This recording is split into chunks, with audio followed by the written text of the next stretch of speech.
To manage time, you first need to solve the riddle of your life. Time management requires you to first work on your foundations. Unless you have worked on your foundation of and figured out who you are, what you want to do in life, where you want to go, you'll not be able to manage time. What is purpose and why should I even give a damn about it? For any desire to become purpose, then it needs three things. One, it has to matter to you and you yourself. It cannot be something कि मेरे dad चाहते थे कि मैं doctor बन जाऊं तो मैं डॉक्टर बन गया. Second requirement is needs to have a future orientation. And third, which is the most important rule, it has to be beyond you. In my view, there are two shades. One is the bright side of the energy, the other is dark energy. Bright energy is all things positive. It's a energy that spreads and increases if you give it out. It's the basis of humanity. Dark energy is required because it is the basis of human survival. Have you ever asked yourself that what is the purpose of my life? मैं इस धरती पे क्यों आया हूँ, किस चीज के लिए आया हूँ? और अगर आपको आपका पर्पस मिल जाए, क्या आपको लगता है कि आप उसको अचीव कर पाते हो? Do you think you have the time and the energy to follow that purpose? Now, I personally have been struggling since many years to find my purpose. I am somebody who has been in corporate companies, who have had many startups, a very safe and a secure life, everything. But if there was one thing that was missing from my life that used to pinch me a lot was कि राघव तू इस दुनिया में क्यों आया है? What is my purpose? And I feel a lot of people don't even talk about or don't even ask themselves this question that what is my purpose? In this very powerful episode of Discovery of an Author, I sit down with Apekshit Khare to discuss his book, The Time Energy Toolkit. Now, Apekshit is a very famous and a seasoned HR at Godrej Properties. Amazing guy. And in this book, he clearly, jots down the steps for you to not only discover your purpose, that once you have found your purpose, how do you go about it? How do you manage your time? How do you manage your energies? The various kind of energies that are there within us, the good energy and the bad energy. So for anyone who's struggling to find the purpose, or for anyone who has found the purpose but don't know what to do next, this is the episode for you. Please listen to it. The insights that you'll gain from this episode are going to be amazingly beautiful and brilliant. And if you find any kind of value in this episode, then I request you to please subscribe and like to our channel. Thank you.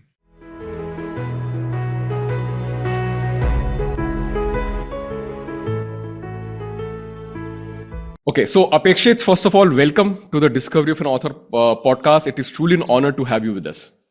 Thank you, Raghav. Truly an honor from my side too. Very excited for this conversation. Same here. Apekshit, your book, The Time Energy Toolkit. Ji. As I was saying, I found this book to be very practical. I just want to say this on record that this is not just any other self-help book, and I want to show something to the people to say what I'm saying. You have so many exercises which I found absolutely phenomenal, and I'm just going to show a glimpse of this thing. Yeah. So you have these plans, you have these exercises, and they go on. You can know the depth, that a person and the detail that a person has gone through. So thank you for writing this book. So Apekshit, my first question to you is, why did you write this book? Why even spend your time and energy in writing this book? Yeah, thanks, Raghav. And I asked myself, it all started with a reflection on what I want to do with my life. I have been in HR for some time now and have been working with young professionals and leaders alike. There is a significant impact that I am making, in my view, on their lives and careers. And, happy with the professional work that I'm doing. But it started with, is that where I wanted to limit my sphere of influence? I thought that there is a lot that I can add value to the world. I thought maybe there is something more that I should think about and work upon. It took me a lot of time as to what I want to do, where I want my life to go. So the first piece that I worked on, what is my own purpose, in life? What is it that I want to leave the world with?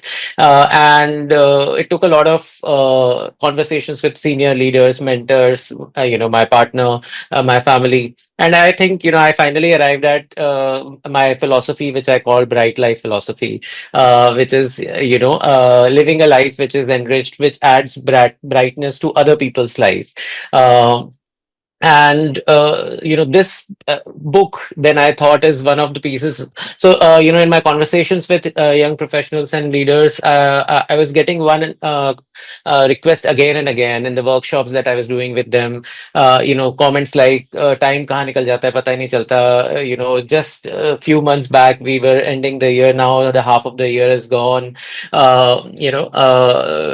Life is full of lot of action, but there is limited understanding of where it is going, and time, basically there is a lot of ambiguity and uh, uncertainty around what people are doing in their life, and how to manage time.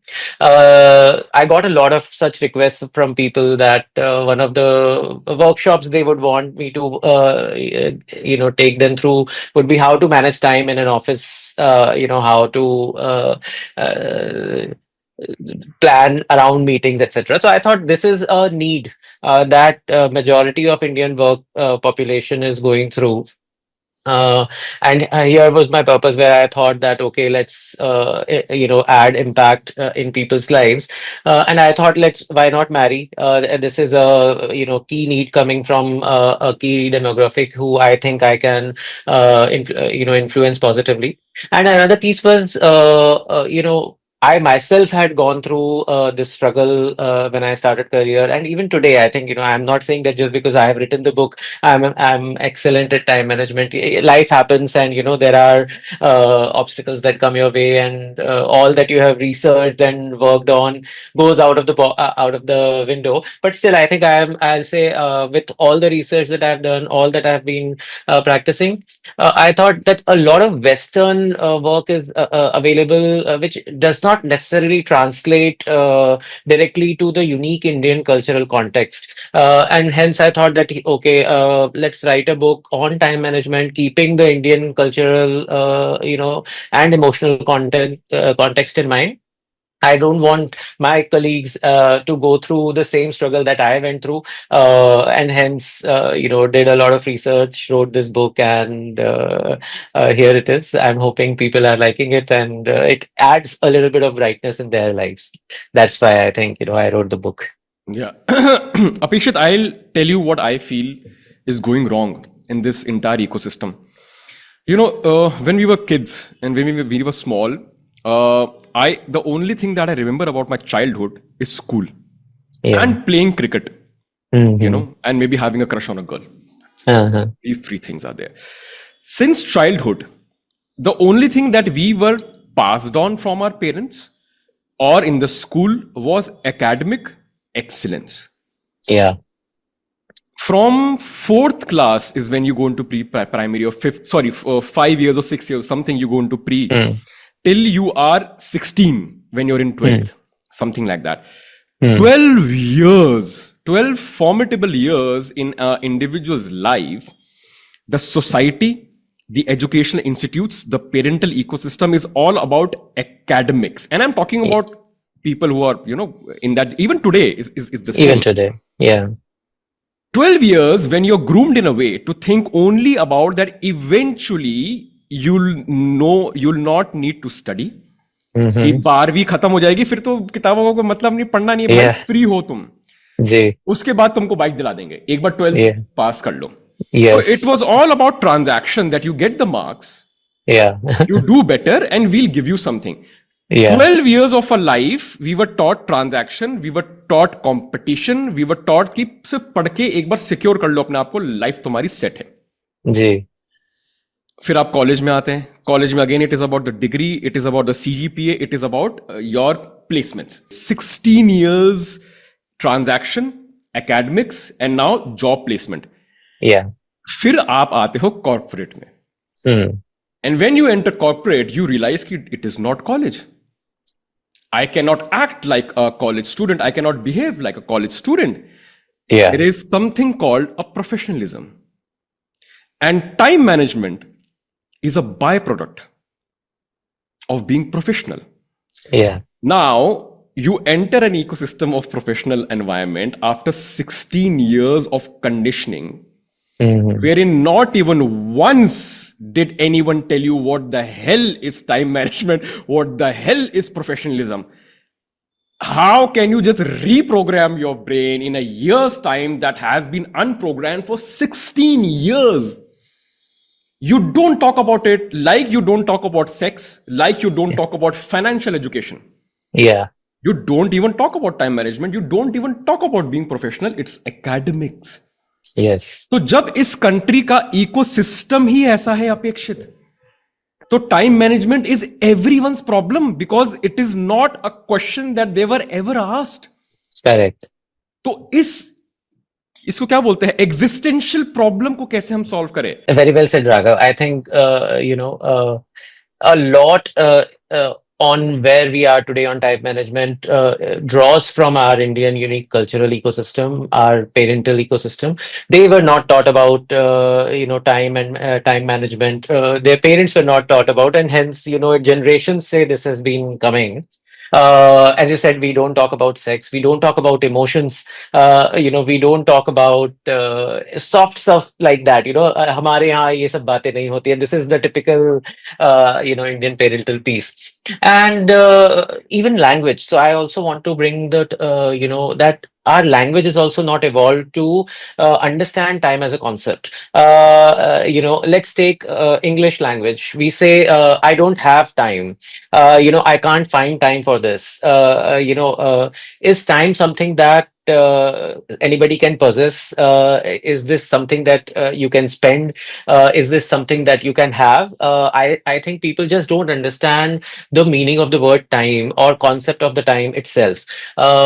What they do is they equate time with the tick tick tick of the clock.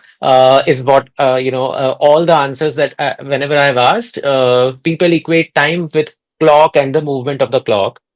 In my view, and as I write in the book, it's actually confusing the potatoes and the hexagonal iron weights. You don't eat the iron weights, you Yeah. eat the potatoes. But here we are confusing the time with the measure of time, which is a tool called clock. And hence, I think, our language has not helped us grasp that concept. To answer what is time and why it matters, let's do a thought experiment, and I touch upon that in the book also. uh, let's say that, imagine your favorite game. You mentioned cricket. Any game, be it cricket, be it football. Imagine a game which is infinite, which has no end. For every over that India does, the Australia does the second over, and the number of overs is infinite. It will just go on and on and on. Will that game have any meaning? Will that game generate any excitement? T20 has this excitement because there is a limit, that Yeah. gives excitement to that. It's more exciting and popular now than test matches because, because of the shorter duration in which the people have to come and perform. So, it is the limit. It is the ending that gives meaning to the match, not the talent of people so much. It is the time duration which limits the canvas of performance. That brings the excitement, that brings the energy, that brings the meaning to that match. And this is where I will want to bring the concept of time. The clock will continue ticking, but all our lives won't. There will be a limit, there will be an end that all of us will reach one day or the other. Uh, and that is why, I equate that time is nothing but life itself. I say time is a synonym of life, or life is a synonym of time. When you are saying, let's do another thought experiment. We all love our moms cooking. We Yeah. love homemade food. Let's say you're going home on Diwali, and like a huge, all your favorite dishes your mom has spent 2 3 hours to make. Now this is a choice that she made. She could have spent that time watching TV, or listening to songs, or speaking to aunties, etc. But she chose that, made that choice, made that decision of spending that 3 hours that she'll never get back in her life, to invest and cook for you. Uh, these 3 hours and that food has far more meaning than had she called from a Swiggy or a Zomato or a restaurant. So it is the aspect that she sacrificed and made this irreversible decision of 3 hours being invested for something for you. That is what gives time meaning and life meaning, and that food meaning. So in my view, it is important to understand what time is, and understand that time is nothing but life, because then you won't externalize it so much. We always keep saying, I don't have time, I can't learn to play guitar, office mein bahut kaam hai, etc., etc. We always externalize anything that we are not able to do. So my first piece that I want to establish to all my readers is that don't externalize. Time is you yourself, and every decision that you make, the currency of that is time, and what is being traded is your life itself. Hence, it is extremely important that an education about time, managing time, is given in Indian society and Indian schools, because we are making functionally, technically sharp and brilliant people, professionals, but who don't have very basic, much needed life skills. So this is a life skill which I think people need to have. It will only help them, lead life better and stop externalizing, get choose how they want to live, get intention, added to the life that they want to live. Do you think if someone is able to manage time Mm. properly, and obviously I understand that managing time for individuals subjective, right? It's not something which is objective. If somebody is able to manage time and he or she is a working professional, do you think the chances of that individual gaining success in the corporate ecosystem or financially goes higher? So what I want to know from you is time management, apart from having skills to do the work that you're employed to do, that is time management, and on top of that, if you add time management also, can that also add a very, or act as a very strong catalyst to propel Uh, your career as well and to make you achieve things? Is there a relationship between that, or no? So, Raghav, I think there is a very, very strong correlation between time management and success in career. All the leaders that I have worked with, CEOs that I have worked under, were masters at managing their time. And I'll say why. I'll also add in why I think there is a strong correlation, because I think time management is. As I said, time equal to life in my view. So to manage time, you first need to solve the riddle of your life. Like Ayurveda does it, just it doesn't only heal the symptom. They say that it completely overhauls your body. In that similar manner, time management requires you to first work on your foundations. Unless you have worked on your foundation of and figured out who you are, what you want to do in life, where you want to go, you'll not be able to manage time, because you won't know what to do with the time that you do have. Because it forces you to first work on your foundations, it forces you to first understand, your raison d'etre. Why are you there? What do you want to do? And then the layer that I have added, which is if you also understand your energy piece, your body's rhythms, Then if you marry these two, you know what you want to do in your life, you know how your body is there in the entire during the entire day. Then I think you can go ahead. Let's say what is productivity. I have mentioned this in the book. Productivity is time spent into focus into right energy, and we'll discuss the energy piece Yeah. later.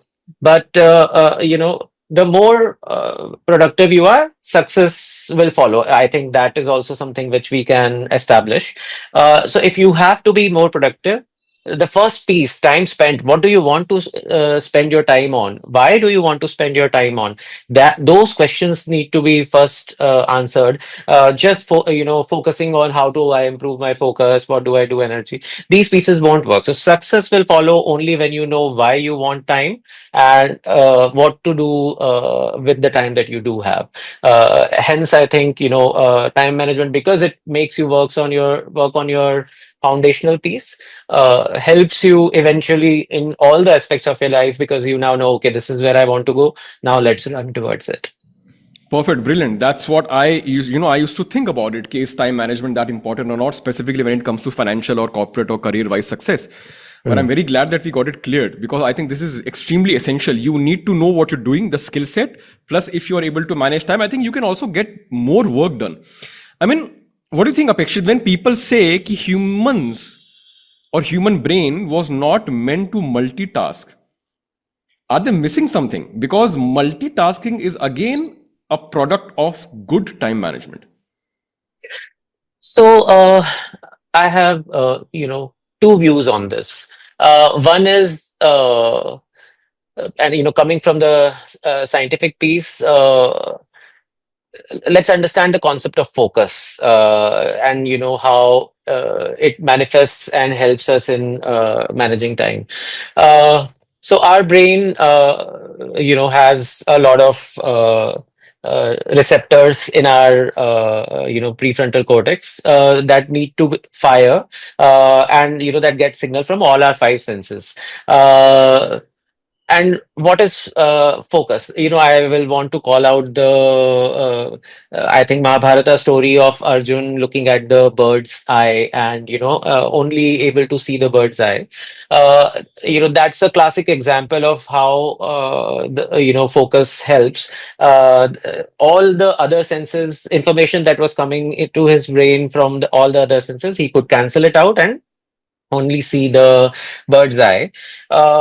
When you reach that level of concentration and focus, the formula that I write in the book, productivity, your productivity increases, because that is main task, whatever that task is that you are on, you are able to give your 100% cognitive ability. Now, say if there is another task that is at the back of your mind, you are doing some amazing e-presentation ke liye preparation, and suddenly there is a call that comes, okay, your Swiggy order is there. uh, Automatically whatever focus that you had brought on will drop immediately. And now you have two choices: either you take that call, finish that Swiggy piece, and then come, or you ignore it and then try to get into that focused state again. Science says that it takes us almost 10 to 15 minutes to get back to the level of focus that we were earlier. So if it is a quick task, you might and your focus has broken, you might as well finish it and then attempt to come back, because you will not be able to come back to that top level state of focus if you have something in the back of your mind. So in my view,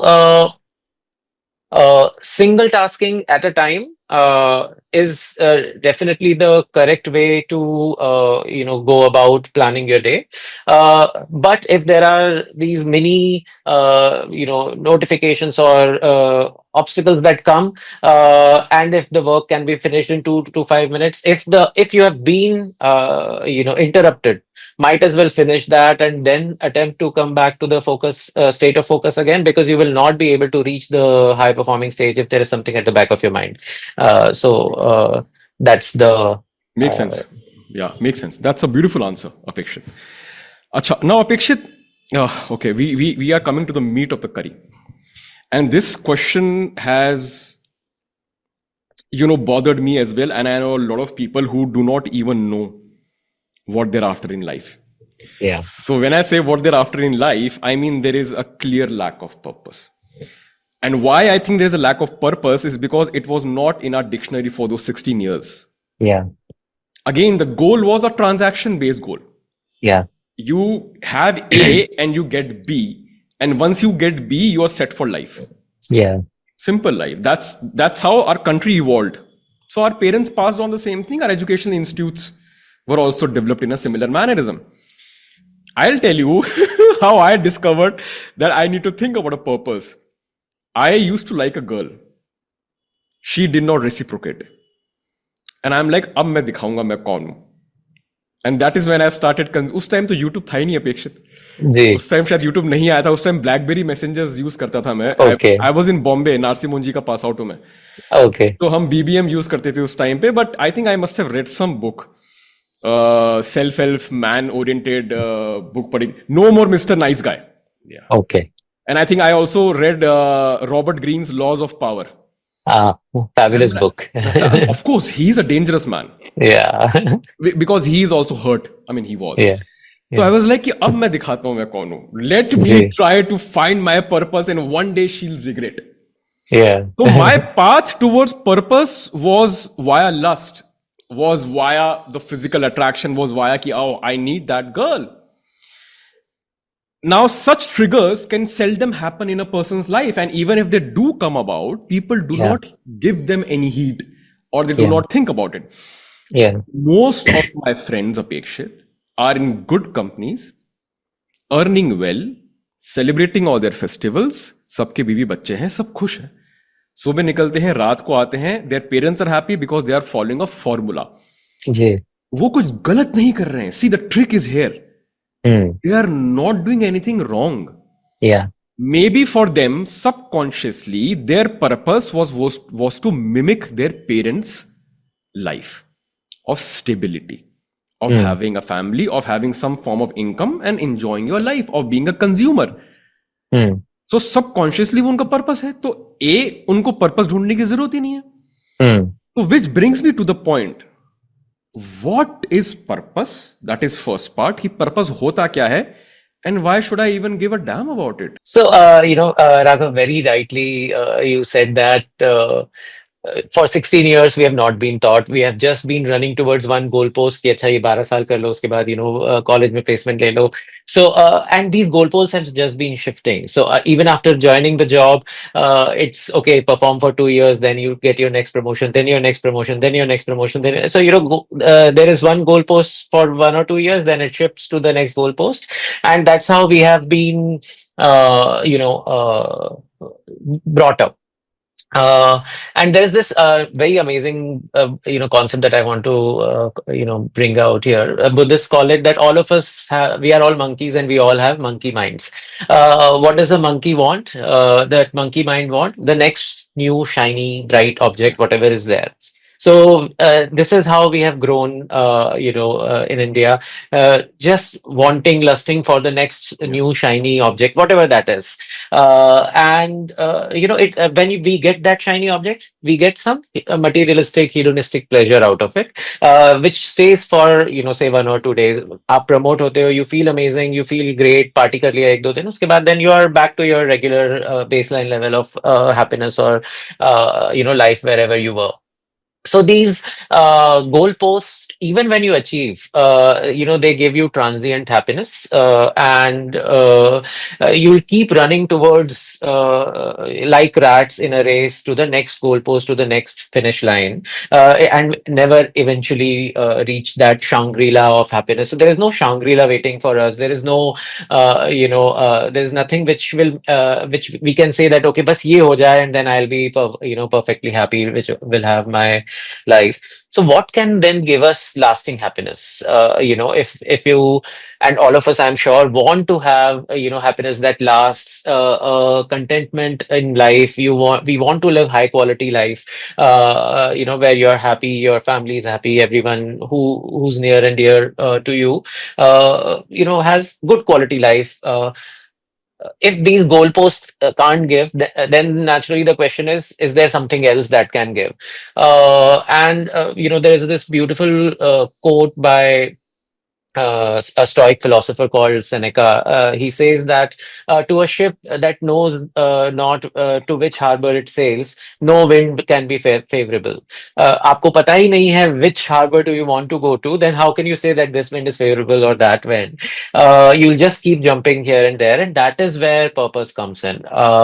If we have to stop and move from that monkey mind to a high quality human enriched life, we need to think about purpose and where we want to go. So purpose is basically and because of movies or TV serials, it has become a bit intimidating, or people have started thinking that this is something which only either artists or politicians or big people have. So to have a purpose, you need to be a CEO, or you need to be a artist, or you need to be a soldier like Lakshya in Hrithik Roshan in Lakshya. So it's not that only soldiers have purpose, that they'll die for the country, or only politicians have. Every single one of us can have a purpose. And talking about your friends who are doing a good job, and have a good family, etc., who are enjoying their life, they might not have reflected and spent time on finding what their purpose is. But a purpose can also be giving an amazing life to my family. It can be as simple as that my purpose in life is that my family should have the best life that is possible in the means that we have. So a purpose, there are three rules for any desire to become a purpose, and I'll talk about those three rules. I've whenever I've asked this question, okay, what do you think purpose is, and can you tell me what your purpose is? I've got such funny answers from very senior people. People saying that my purpose is to travel the world. My purpose is to try every cuisine. The funniest was, my purpose is to collect all the expensive bags and watches. So and naturally, and you also get the regular ones, that I want to become a CHRO, I want to become a CEO, etc. I think these are all, and I'm not saying that people should become sadhu and leave all these materialistic, hedonistic pleasures. I think these are important ingredients to the modern cocktail of happiness. So we definitely need these milestone-based achievements, these bags and watches. The modern human needs that, and I think it's completely fine. But that should be the add-on, not the main course. The purpose needs for any desire to become purpose, then it needs three things. One, it has to matter to you and you yourself. It cannot be something कि मेरे dad चाहते थे कि मैं doctor बन जाऊं तो मैं डॉक्टर बन गया. It has to matter to you. I want to become a doctor, and that is why I became a doctor, or anything. So it has to be uniquely yours. That is the first requirement. Second requirement is, it needs to have a future orientation. कि okay, आगे जाके मैं ऐसा करूंगा. Something which is in the future. It cannot be in the past. And third, which is the most important rule, and which is why all the previous statements that I made of becoming a CHRO or traveling the world or trying cuisines, or none of these desires can be a purpose, is because it has to be beyond you. Uh, it has to provide impact to more than you. It can be one person more than you. It can be three people, your family. It can be to the society at large. It has to be. This is the third and final and most important rule, that it has to be beyond you. And I want to be CHRO. I want to be. I want to travel the world. All of these are very for me, for the I. So a purpose requires these three conditions to be So satisfied. something that is not selfish, you are saying, some kind of a goal which is not completely something you do for your own fulfillment. Yes, it has to be something beyond you.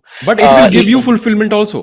it will give you fulfillment of also. So let's say continue with CHRO or CEO. I want to become a CEO. So it's a goal right now. Huh. What will make it a purpose? How to convert this goal of becoming a CEO to a purpose? It matters to me. So I definitely want to become a CEO. It is a future orientation because in some years I will become. Now, how do I make it beyond me? I want to become a CEO because I want to impact and generate a lot of wealth for all the people in my company so that they live amazing lives. Then you have made the transition from a goal to a purpose. You have moved beyond just you, that I want to make a lot of money. You are saying I want to run an amazing business which delivers amazing products to customers. Then you have moved the impact beyond just you, so the impact to you becomes a happy byproduct. The main engine, the main focus, the main purpose then becomes all the work that you are then gonna do, the impact that you're gonna create. So That's can we say that, for example, if we can try to bracket it, mm, pyramid scheme, agar if we hmm, look at the pyramid scheme, so the top of the pyramid, so the hmm, main thing, if I can say, is the upliftment of humanity or upliftment of human consciousness. Now, there can be gazillions of ways that one can do or use to reach up to that upliftment of humanity. Because if my purpose is to become CHRO, so I could do this and that for hmm, the individuals and collectively, in which indirectly I am helping them uplift yeah, socially, financially, spiritually, economically, whatever you want to call it. yeah, Eventually, so is it right if we can define purpose in a way is that the end goal is to uplift the humanity? What path you choose, that becomes subjective to you, and that also becomes your swadharma.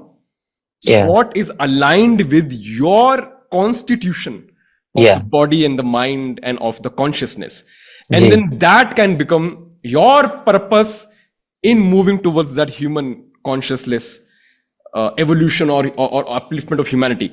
Does this make sense, Apekshit?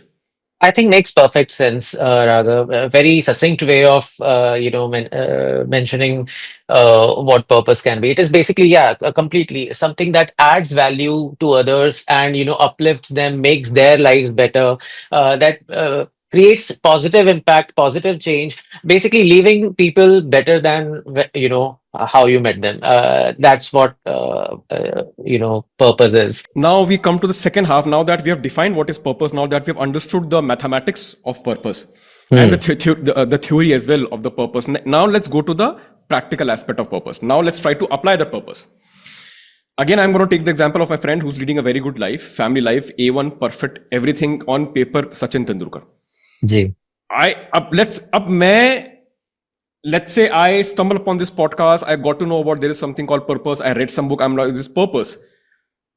How should I go about finding it? Because we are such a collectivist culture, we rarely have time to ourselves. There is like literally zero concept of me time. There's zero concept of reflection, self reflection in Indian society. We rarely reflect on how our days have been, who we are, what do we do. I think if a person who has stumbled upon the concept of purpose and is now thinking, okay, how do I add it to my life? How do I find who I am? I think all of this starts, as I was saying, on the foundation. The first question that you need to answer is, who are you? What do you hold dear to your life? I would recommend that, and some of the exercises that I have mentioned in the book. Uh, you know, think of your childhood. Think of at least 5 to 6 key memories that come to your mind on that are etched in your mind as highlight key memories, happy memories or sad memories. Doesn't matter, because we are also shaped by our fears and sadness. So think of your childhood, from your childhood, how your life has been. Write it down. Very important. I think it is important that this is another practice that Indians don't do well, of journaling. So write down few memories, and I have also shared some format in which it can be written. But even without format, just write down what were you doing, go very deep. What was happening to you in those memories? What were the, what was the context? What was the decision or action that you had taken? Uh, so it will bring you a mirror to your own inner self. It will make you understand what you hold dear, what values to you. Is it integrity that is, my key value? Is it, respect that is my key value? Do I value family time a lot more? So dedication to my family, is that something that matters to me? Is it achievement or achieving ambition? Is that my key value? So first you have to figure out the puzzle of your own self. Who is Raghav? Who is Apekshit? Who am I? What values to me? Once you are clear with this, ki, okay, I value these few things. Is benevolence something, helping people, is that something that I value or I don't care about? I don't care if the next door person is hurt. I want to proceed, and it's okay. I think you should never be lying to your own self when you are doing this exercise, because it will not help. You'll eventually not find the truth. So be very truthful to yourself. Be very clear what values to me. Think of your childhood, and that is where you will find the foundation of who you are. From that foundation, then you start, okay, this is who I am. From there you see, where do you want to go. Now where do you want to go also can be done through two three key exercises. uh, one of the my favorite exercises is, writing my own, either a retirement speech or my eulogy. Let's say, few years down the line, if I'm dead, what will people say about me? And write at least 1 or 2 pages. Have a lot of prompts. The prompt should be on how much money you made. The prompt should be on what are you leaving behind, what kind of estate are you leaving behind. It should be on what kind of career you had, what kind of impact you created. So, do limitless thinking on your own obituary, on your own eulogy, and that will give you a lot of clarity on what kind of life you want to live. So, you have now two pieces of the puzzle in your hand. You know who you are because of the childhood memories that you have awakened in you. You know what you value, and based on that foundation, you have arrived at what kind of life eventually you want to lead, and few years down the line, once you go, what kind of legacy, what kind of impact you want to create. I think these two very powerful tools, once we figure out, we can then start walking the journey of how we want to live our life. That eulogy can be a north star. And then there are multiple tools in my book that I have discussed on how to bring the time scale down. So eulogy is maybe few years down the line. How do you bring that to 3 years? How do you bring that to 1 year? Then how do you bring that to few months, and then do monthly planning and weekly planning. Eventually, many a times what we start doing, we start saying कि अच्छा 6 महीने बाद ये promotion या 1 साल बाद ये promotion मिल जाए बहुत अच्छा हो जाएगा. As I was saying, it will only give you transient happiness if that promotion is linked to your eulogy. Eventually, क्या करना है आपको? If, for example, if I want to become like a people transformation expert, if that is where I want to go, I want to bring positive transformation in people's lives. Uh, will becoming a CHRO add to that? I think it will, because then I'll have a huge canvas to bring positive culture change, etc., etc. Then it starts making sense. Then it is not just another step that I will work on, and then what next? I will know that once I take that role, there are 20,000 things that I would want to do, because that is the kind of life I want to live. So, summing my answer, work on knowing who you are, and do thought experiments. Write where you want to go, what kind of life you want to live, and it will give you a lot of clarity. It will give you a lot of with that clarity comes choice. You will then be able to choose what kind of life you want to live. You will then be able to choose what are the milestones you want to chase. Then you'll be actually making the milestones that will matter. It will not be the next promotion. It will be something else. Beautiful. That is absolutely beautiful. I think we have got a very good clarity of the theory aspect of the purpose and also the practical aspect of the purpose. And I really hope that people get some kind of a nudge to then find it. Apekshit, I want to move on to the next concept, which I also found very interesting. And I Hmm. want to have a discussion that is on the concept of energy. Now, you have segregated energy into two segments, the Ji. bright energy and the dark energy. So that will be the second half of the question. But the first half of the question is that what is energy and where does it fall into this ecosystem of time management and purpose? I Sure. want your help in helping me connect the dots because energy, Apekshit, I'll tell you why I'm asking this question and energy के नाम से लोगों को क्या लगता है? Hmm.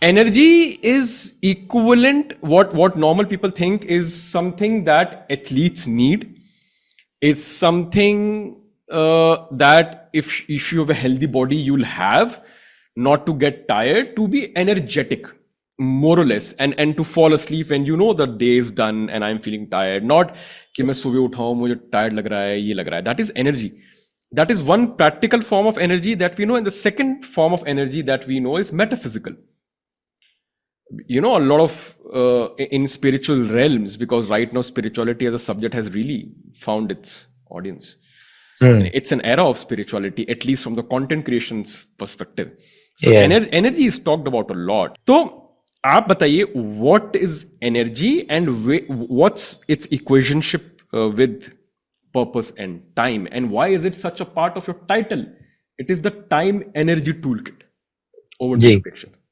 Sure. So, Raghav, when I was, writing the book, it was clear to me that the foundation of time management is basically figuring out. I started with the question. People keep saying, "I need more time. I need more time. I don't have time," etc.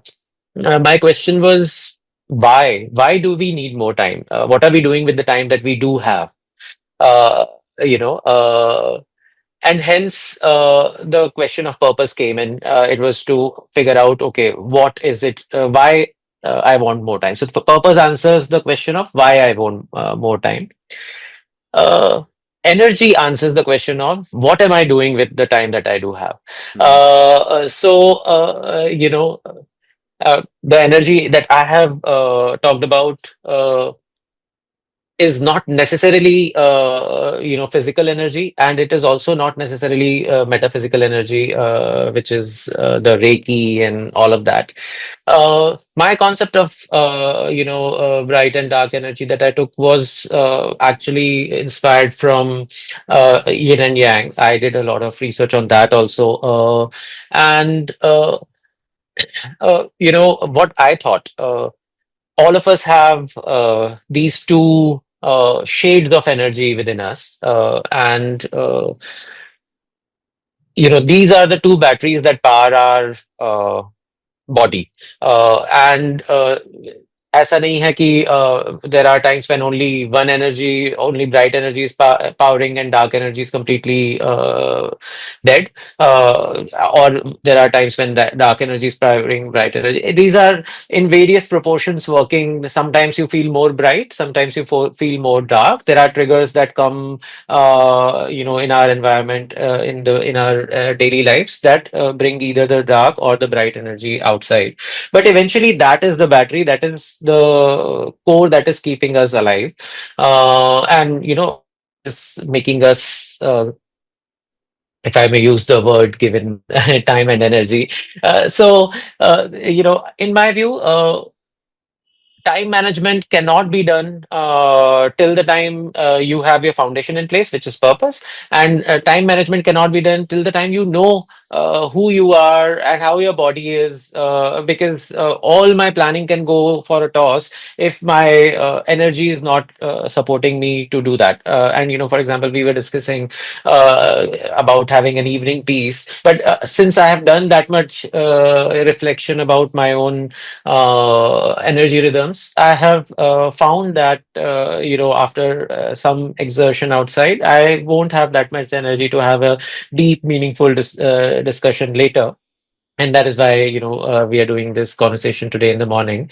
So energy, in my view, is the core that is powering our human body, and it has two shades. Both the shades are important, both the shades are required. It cannot, and in my view, it was needed, and that is why God created us, or that is why human body evolved in this manner, with these two shades. Should I explain the two shades of energy? Absolutely. Yes. Yeah. So yeah. In my view, there are two shades. One is the bright side of the energy, the other is dark energy. Bright energy is all things positive. It is looking at a smile of your kid. It is looking at puppy videos and playing with pets. Anything that it is mother's hug, it is achieving promotion, it is winning a race. So everything positive that adds a lot of warmth, happiness, growth, love in you. And that is why it is not necessarily a physical energy, because you're not spending any physical energy when you are receiving a hug, but you are feeling bright inside. That's the concept of bright energy, not necessarily high energy. That is why I did not use the word high energy and I use the word bright instead, because it just makes you feel glowing and bright from inside. Any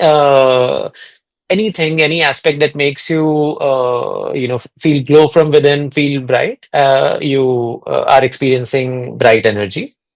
And in my view, this is the energy of humanity. If you love more, if you give out more, if you are so it's a energy that spreads and increases if you give it out. It's the basis of humanity. Why, if such an amazing bright energy was there, why that then we created dark energy? Why was that evolved? And I would want to go back to our cave dwelling days when we in early men time.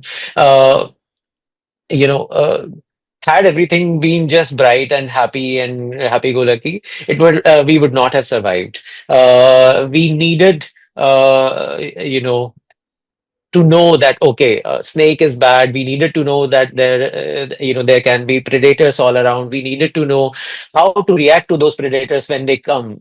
We needed a sudden surge of energy to run away from a lion that might attack us. We needed a certain sudden surge of a dark energy to after seeing a snake, okay, let's pull my kid away. So hence dark energy is required because it is the basis of human survival. Bright energy is the basis of humanity. Dark energy is the basis of survival. It makes us understand risks. It makes us understand, where we need to be concerned. And while we are still not in the cave dwelling days, but there are different kinds of, concerns that exist. But dark energy survival piece is not that important anymore. But in my view, dark energy is the default state of humans. Because survival is the default state, we obviously always want to survive. That's why if you go to a new city, you'll have a kind of a different feeling in your mind. You'll look out where things are. You'll try to position yourself. That is dark energy at work, trying to ensure that you are safe. It's not negative energy or low energy. You're still high energy. Okay, there is some I should see where I am. Everything should be safe. You'll if you have kids with you, you'll double check that they are crossing the roads fine, etc., etc. So Dark energy keeps us safe. It conserves our energy. Why I say it is the default of humans, because it makes us slow down. It makes us, in general, it makes us slow down. It conserves our energy. Hence, we go to default. But if there is a surge of dark energy, you also get high energy and can run, feel anxiety. So there are many shades, but these are the two ways in which I will define. Bright energy, source of humanity, happiness, everything positive. Dark energy, basis of survival. It helps us find risk and measure where we need to be concerned and how to tackle and be resilient. So you're saying that these both the energies, so in a way, there is a source of energy Hmm. within each and every individual. Ji. And from that source, there are two branches. One is the dark and Ji. one is the bright.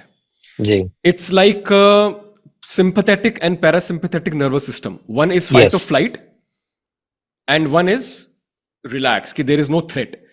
And I think these both nervous systems were a result of our evolution. Ji. कि आप जब आदिवासी आदिवासी नहीं sorry क्या थे cave dwellers Ji.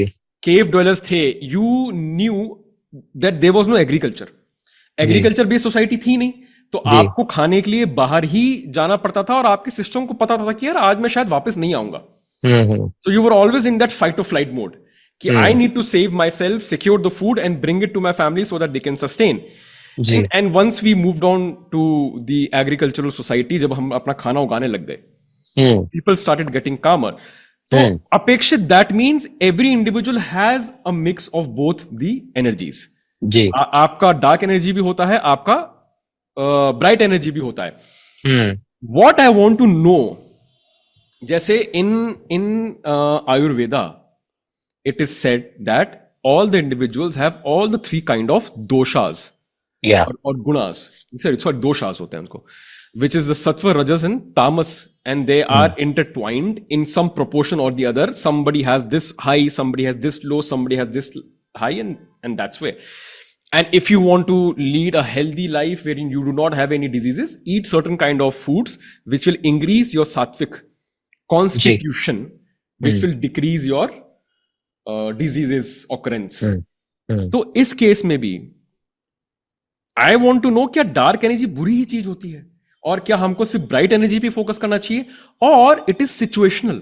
I want to understand the mathematics behind the dark energy and the bright energy because I know when I'm full of dark energy. I know when I'm full of bright energy as well. वो मुझे पता होता है तो I'm not going over there कि वो कैसे पता चलेगा वो पता हो जाता है एक इंसान को. But if I am feeling some dark energy or some bright energy and if I'm conscious about it for a very long time, what should be my equation with these two? And sure. So, as I was telling, we are not in cave dwelling days anymore, and hence the key purpose of survival risk that dark energy served.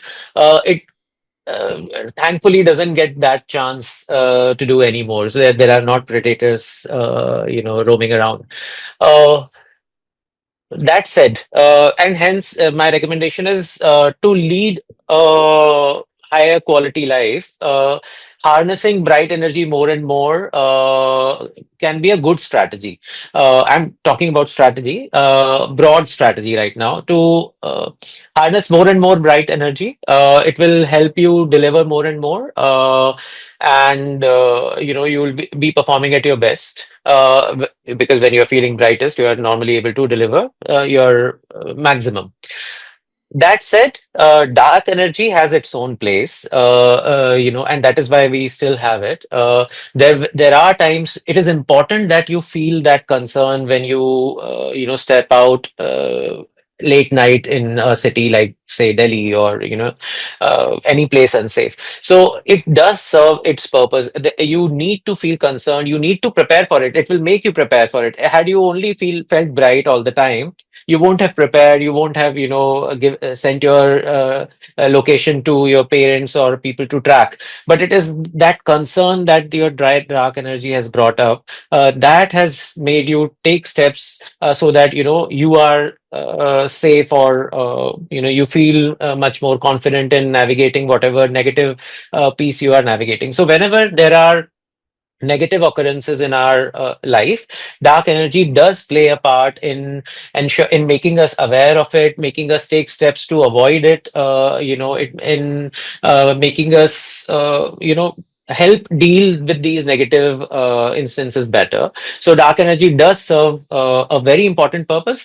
But talking back about quality of life, we would want that we have less and less such negative experiences. And if that is the eventual goal, harnessing bright energy more and more should be the thought and strategy, while keeping in touch and being aware of what will bring out the dark energy in us, and then knowing how to channel it, and navigate and use it, harness it to navigate those negative instances when it comes up. Beautiful.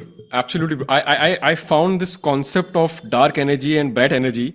If I can give an analogy or an, example was, it reminded me of the Jedi, Star Wars. Because it's very curious when, I was very curious, Apekshit, because when Darth Vader tries to come to Luke, and he is his son. He knows that he's my son, and he tries to tell him ki there is that energy in you, the Yeah, darkness is in you. You will get converted. But eventually, the bright energy, overpower. That's why they call it, may the force takes be with over. you. Yeah, Ji, may the ji. force be with you. And they are talking about the positive force, and they get into the dark side of it. So it's a beautiful concept. I think it Yeah. transcends humanity, and it has the power it has had on science fiction. Now, next is a very, very important subject. I would not call it a question, actually, Apekshit. I think it's a subject of discussion. इसका आपको answer, मतलब मुझे आपको उत्तर देना पड़ेगा. उत्तर मतलब you will have to give me some respite, man. I'll tell you. Ji. And I'll take what you've written in the book. Indians have a very complicated relationship with time. We are rarely on it. I mean, Yeah. Yoga के अलावा हमने दुनिया को क्या ही दिया है मुझे नहीं पता. हमारी इंफ्रा में धज्जियां उड़ती हैं, हमारी हर चीज में, and this is so shameful because it is true. It is absolutely true. Again I'll take you back to our formidable years of growing up. 7 बजे बुलाया है फ्रेंड की बर्थडे पार्टी में. मॉम्स लाइक, हाँ हाँ बेटा 8 बजे तक जाना, 7 बजे कौन ही आता है. Yeah. लाइक माँ ने बोला है जिसके हाथ का मैं खाना खाता हूं, जो मेरे कपड़े सिलेक्ट करती है, जिसके अगेंस्ट में कुछ बोल नहीं सकता, जिसके अगेंस्ट पिक्चरें बनती है, उसने बोल दिया. That philosophy stays with you because it is coming from someone you pray like a god. जी. आप उसको कैसे ओवरपावर कर सकते हो इस कल्चर में? इन चीजों जी. को आप देख रहे हो. हमारे फिलोसफी, हमारे कितने रूटेड प्रॉब्लम्स हैं. जी. हम जिसको भगवान मानते हैं वो तुमको बोल रहा है कि भैया 7 बजे बुलाया है ना तो 8 बजे जाओ. I am from UP. हमारे यूपी में तो ये होता है. जी. 7 बजे बुलाया है ना, हम तो 8 बजे जाएंगे. हम थोड़ा लोगों को लगना चाहिए कि बिजी है. जी. Because the concept of कि we are busy, because you want to tell the world that you are a busy man. Colonial hangover, that वो वेला नहीं बैठा हुआ है इस इकोनॉमी में, इस गरीबियत में. He is busy. He has other things to do. So our philosophies, the current philosophies, are a product of British colonialism. I 100% believe उसी के अराउंड हमारा पूरा इकोसिस्टम बना है. सिक्योरिटी और फाइनेंस के अराउंड ही हमारा पूरा इकोसिस्टम बना है. जी. तो अपेक्षित, एक तो मैं आपसे ये पूछना चाहता हूं, is it really a fact that Indians really are not able to be on time in places, in events, because you must have interacted with people from the globe. If it is true, what are the negative implications of this thing strictly when it comes to professionalism? And I would also want you to give some example of the Japanese professional ecosystem over here, and the German ecosystem over here, and also go into what is the fundamental difference of these European countries and certain Asian countries with us. Why are we lacking? So I need some answer, something that, some problem statement that then eventually people can think and fix. Sure. So, Raghav, as you rightly said, we are rarely on time. It's a deeply, deeply rooted problem with Indian culture. And I feel it is because we are very collectivist in our culture. What does collectivist means? Society is more important than the individual. Family is more important than the individual. When you have to coordinate between so many people, society time, your timelines need to be relaxed. It is expected that you will adjust. Adjust to करना ही है. मतलब there is no option of adjusting when it comes to a collectivist society. So, since in India society is bigger than individual, and adjustment is an expectation, one individual's time doesn't matter, and hence, becoming late became normalized for us. In Because coming on time became a punishment. We have rewarded negative behaviors when it comes to time as a society. अगर 7 बजे की party का we were talking about, for a party at 7, if you actually in fact reach that party at 7, the organizers themselves won't be ready. They Yes. would be, घर की साफ सफाई would be going on. They'll be roaming around in their pajamas. So it is expected that you will come late. It is actually expected that I'll give at least a half an hour or 1 hour pehle ka time, because the person will come at 8. So if I have to call people at 8, I'll give a time of 7. Uh, so, there is an amazing concept that, in his book, 4,000 Weeks, Tim Ferriss. Oliver Berkman has अच्छा अच्छा. given. He says that, unlike money, time is a network good. What is network good? That it has value only when everyone else is on the same time. Like my money has value even if it is only with me, but my time will have value only if everyone else is on the same time. So if I have called for a meeting at 12, everyone has to be there at 12 for that meeting to be successful, for that time to be of value. Me reaching alone at 12 and everyone coming at 12:15, my those 15 minutes are wasted. That time has no value. So in India, since one individual's time doesn't matter, negative behaviors have been rewarded. Everyone then will come at 8 because they know कि मैं 7 बजे पहुंच के भी मेरा 1 घंटा waste ही होने वाला है. So there is one aspect of appearing busy, which you were talking about, that I don't want to be seen as somebody who has no work. There's another aspect of that my time will eventually still be wasted, because I'll go and there will be no one for me to find in that party. 7, they will not be ready. So there is an aspect of these negative related time behaviors being rewarded by the Indian society. Uh, are Even in offices. So there is another piece where our collective culture rewards negative time related behaviors. We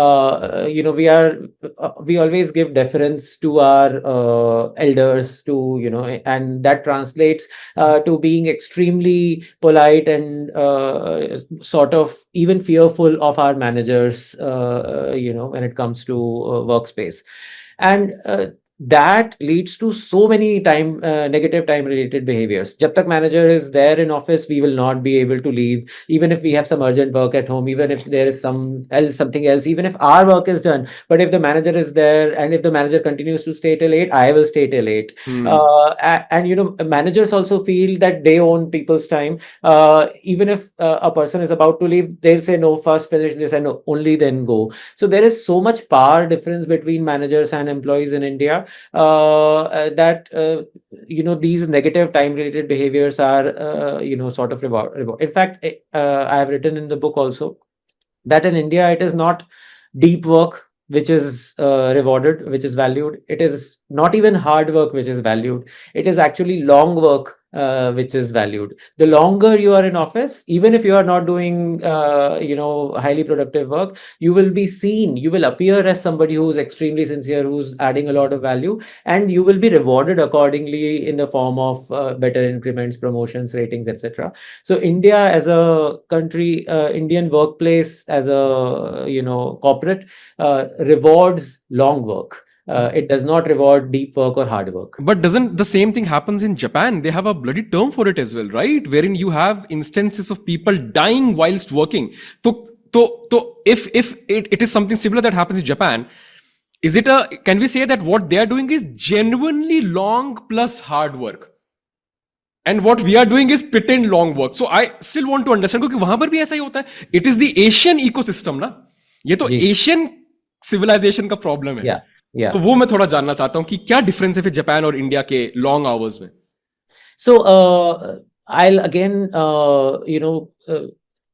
talk about, and you touched upon it, how we grew as a society. You were talking about how the colonial hangover still continues, Yes. and getting security for the family has been what has driven, and having a stable income, etc., has driven Indian corporates for the longest amount of time, and government jobs, etc., etc.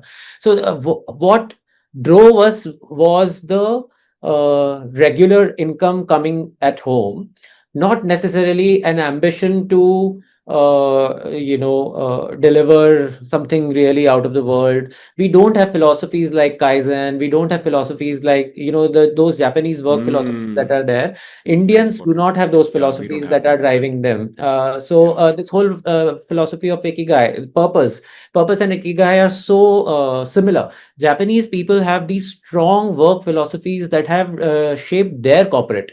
They are also a very collectivist society. A huge deference to elders, hugely polite, very polite, very pride oriented civilization. They yes. take their principles from the samurai culture as well. Yes. So a lot of but they have these guardrails of these philosophies that are driving how they approach work, that are driving. They also were a destroyed nation. In 1945, they had to completely rebuild Hiroshima, Nagasaki. themselves. So they had a huge sense of purpose. They all had such a huge sense of purpose that I have to rebuild my nation, and hence, that purpose fueled them. That these philosophies of ikigai, of kaizen, of daily improvement, getting 1% better every day, all of these are Japanese philosophies.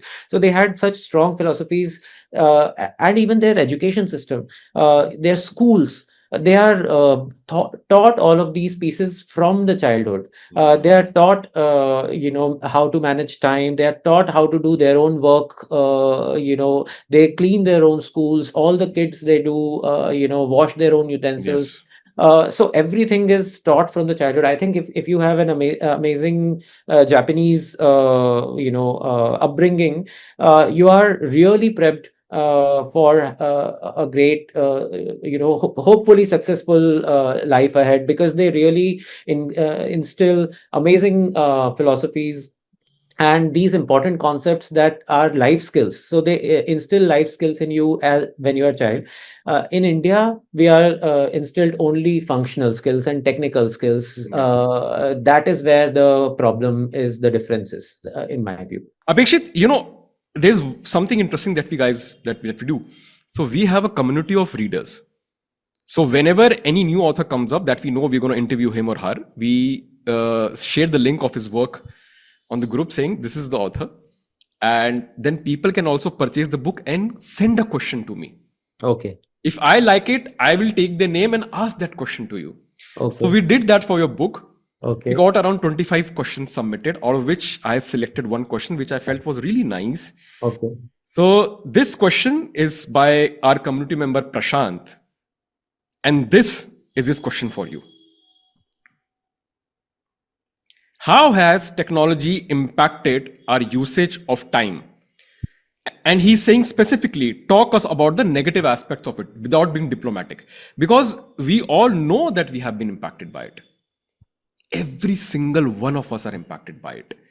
So I want your personal take on how has technology, specifically the social media applications and the consumption of short content, it's a win for the marketing industry.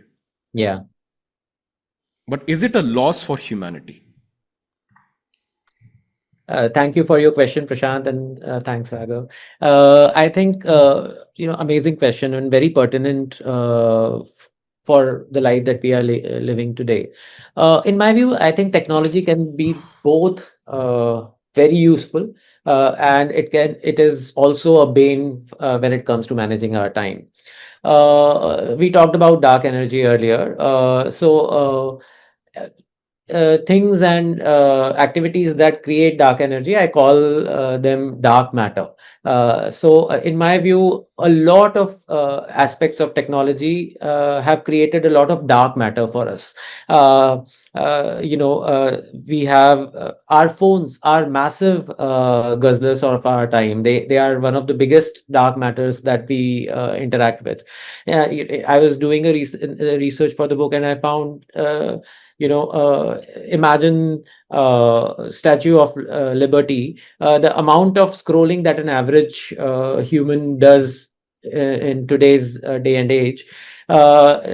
Just this much scrolling that we do, the amount of scroll that we do in one day is actually 300 foot worth of distance that we travel, which is the height of Statue of Liberty, or a height of a 50-story building. Imagine that is the number of that is the exercise you are giving to your front finger or your thumb when you are scrolling. Not the kind of exercise we should think of, but that gives you the scale of time that an average Indian is spending on this doom loop, on social media scrolling, Instagram scrolling, etc. Technology is a huge dark matter creator. Phones are one of the biggest dark matter creators, if not used well. So I'll also come to how it can help. But if used only for scrolling, etc., phones and social media are biggest dark matters out there. Coming to even pieces like emails or WhatsApp, when it comes to productivity and when it comes to focus and performing at your highest, as I was talking about, if one of the strategies that I have mentioned in the book is single tasking and why it should be done that way. If you know that, okay, 10 to 11 is when I am highest at my energy, I am feeling very bright, I am very happy, and I have kept 10 to 11 for this amazing discussion or a huge presentation or some key research that I want to do. I am fully focused, delivering my highest performance, and suddenly I hear a ping of an email or a WhatsApp message, or any kind of notification that breaks my concentration. My performance level immediately drops. So and I'll bring back that concept of monkey mind. Now your monkey mind knows that something new has come. There is some notification that has come. Now it will want you to see what has come. The content inside doesn't matter. It is now seeking the dopamine release. There is this chemical that has become really common and very famous these days, that all of us feel happy when there is a chemical called dopamine released in our brain, by our hypothalamus. So that dopamine release is received, even if the content is crap or is of no use. Now your mind is seeking that dopamine release. You just open and see what is there, and your concentration has completely moved from whatever you were doing to seeking that dopamine release, that new shiny thing that is there. And in this case, the new shiny thing is that email. So it is extremely important that even while working, while when you are at the brightest of your day, if you have blocked your time for something which you want to deliver best, it is important that these notifications, any kind of interruptions that technology aids, are kept out, and email being one of the biggest guzzlers of time for corporate folks. Many times what we do, we think of कि okay पहले ये 10-15 email, let me just revert and then I will do some work. So we keep procrastinating, we keep deferring our key tasks that we want to do, and just keep answering emails and engage in email wars. They give us decision fatigue, quick response. So there are a huge time guzzlers. So technology in the form of emails, technology in the form of phones, social media are big dark matter creations. I think these are the negative aspects that I wanted to bring out. And the solution is to not completely shun them, but to find some kind of balance. Is So this the right approach कि नहीं मुझे इनको completely नहीं छोड़ना है, but कहीं ना कहीं एक sense of balance होना चाहिए. yeah, so I agree, crash diets never work, isn't it? That if you suddenly say, ki, okay, I'll stop eating completely from tomorrow, you'll be able to sustain it for 1 or 2 or 3 days, and then you'll be back to your chole bhature and aloo paratha days. So, in my view, moderation is the key. Slowly reducing is the key. And that is where new technology is also good. So it gives you various apps where you can reduce your social media usage. Where it asks you to take a deep breath before you get Yeah, into Instagram or any app that yeah, you want to open. So do not completely become a sadhu. It will yeah, not be sustainable. Just reduce, and the key is, Raghav, to be more intentional with your time. So if I'm saying that I will 10 to 11, I will do this important work that I'm doing, then I will only do that important work, and then block time. I'll say 11 to 11:15, I will check emails. I will do nothing else. Then you know that, okay, there is a block that I have kept for checking emails, and 11 to 11:15, I'm going to do that. You can also block time, okay, 11:15 to 11:30, I will scroll on Instagram. You get some, relief, you get some tension released out of your body, you are entertained, and then you can go back from 11:30 to 12:30 to do whatever next you want to do. So peppering your day with these pressure releases that social media yeah. gives, I think, is an excellent strategy to not get sunk into this dark matter pool. What happens is, we don't plan our days, we don't stop these notifications from taking our concentration away, and hence, like the monkey mind, we are just jumping from one thing to other. Yeah. My recommendation is to block time, and to have your highest concentration. And I don't think you can work with full concentration more than 30 to 60 minutes. No human can. Automatically, after that, your focus will go. So might as well pepper some 5-10 minutes of entertainment, so that after that you are you feel happy, and then can go back. A better thing to feel entertained would be to do some desk yoga, or to take a walk, or speak to some colleague, rather than getting again glued to another screen.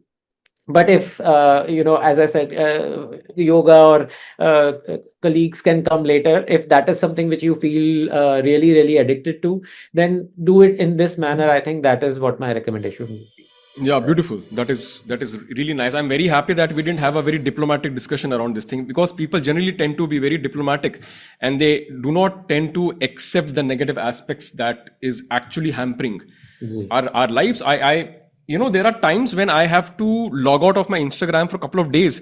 Apekshit, trust me, the moment I log out of my Instagram ना, मुझको एक मतलब यहाँ से एक pressure हट जाता है. जी, My brain says कि now I don't need to know what every person on this planet is doing. Ji, Such a big pressure ना, क्यों मुझे जानना ही क्यों है जी, कोई क्या कर रहा है, right? And I was, I mean, you know what, Apekshit, when there was a time, one day I was thinking about, I was watching Harry Potter again, mm, and I'm like, good old days when I used to read the books. I'm like, wait a minute, I used to read books, I used to talk to my friends over landline, we used to go out, do everything, yet be connected without the devices.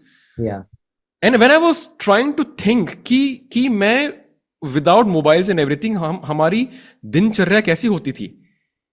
I couldn't believe कि अरे without phone हम survive कर गए. Couldn't imagine. My brain couldn't recollect those times, अपेक्षित. जी. Because I can't imagine my life without a device. So my brain was not able to accept the reality that was 15 years back. Ji. It refuses to accept that reality. It is not giving me memories of that reality. It was surreal and scary कि वो चीज हुई है, मुझे पता है हुई है. Correct. But उसकी memories क्यों नहीं आ रही हैं? Yeah. क्योंकि brain has been programmed. जी. कि इसके बिना क्या जीना. It's like breathing ना. उसके Yeah. आप माँ के कोक में थे, उसकी memories में कैसे दूं? ये वो हुई हैं. Correct. But I can't, the brain can't give me those memories. The same thing, it is so It's weird. quite surreal. Agree. Totally agree. Okay, so Apekshit, I want to conclude. There were a couple of other questions that I wanted to ask, but मुझे लगा कि let people read the book. Ji. I don't want कि हम सब कुछ ही cover कर लें, so there is no point. So one last question, very important. I ask each and every author. What is the one message that you want your readers to take away after reading your book? That just one thing that you know कि ये पढ़ के अगर लोगों को ये लग रहा है तो my purpose gets fulfilled. What is that one thing that you, how do you want it to impact your readers? Sure. I think, and I'll give a one-liner statement in the end. I think people obsess too much about time and time management. They are trying to treat, by thinking about time, they are trying to treat the symptom and not the core disease or the core thing that needs to be addressed. Time management will not be found in managing calendar or blocking time on your calendar and arriving at and then following it. Time management, as I said, time is life. So time management is actually life management, and to do life management you need to know your life. So work on your foundation. So the one thing that I want people to take is know who you are, know what you want to do, know your body. Just marry these three: who I am, what I want to do, and how my body energy rhythms are. Then just do what matters to you when you are feeling the brightest. So whenever you feel you are feeling the brightest, do whatever is the most important thing that you want to do in that day. Take life one day at a time. Do what matters when you feel the brightest. That is the one line statement that I wanted to take my readers. So beautiful, na? It kind of takes away the pressure from you, Apekshit. कि 50 चीज नहीं करनी. जी. Do one thing at a time when you're feeling that bright energy and what matters to you. Ji. One thing. That one thing जो line है ना, underline, that really activates this, that parasympathetic. Ji. Rather than the sympathetic nervous system. You're like, हाँ, एक ही चीज करनी है, एक ही अच्छी चीज करो और ज्यादा मत सोचो. बस that's it. That's a win, right? If you're able to do just one thing, that's a win, right? That's you won that day. Yeah. That's beautiful. I would again like to show this book to our readers. I think it's a phenomenal book. As we were discussing, I think we need a supplement. आप अपेक्षित बात करना. बिल्कुल. Marketing team से पहले बात करना. They will understand कि क्या है, and then I think something great can happen. Apekshit, I hope you enjoyed the conversation. Yeah, I hope it was really fulfilling and meaning. I hope I was able to do justice to your work. Lovely conversation, Raghav. I really enjoyed and really felt connected, quite connected. So thanks for leading the conversation in such a lovely way. No, it's all because of your work, man. You're amazing.